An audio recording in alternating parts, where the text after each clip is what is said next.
Hi guys, today we'll talk about how to fix or how to solve the problem of logout on the application of Calm. You will go to settings. In this page you will go to apps, default apps, app settings. In this page you will go down until you find here Calm and you can click. Then in this page of app info you will click on first stop and you will click OK. Here you will enter to the window of storage.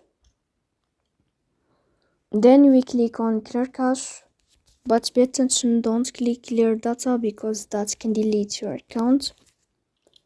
In the end you can turn off your phone and you can wait a moment to restart your phone again to fix that problem. So please don't forget to support us by like and subscribe. See you next time in another video and thank you for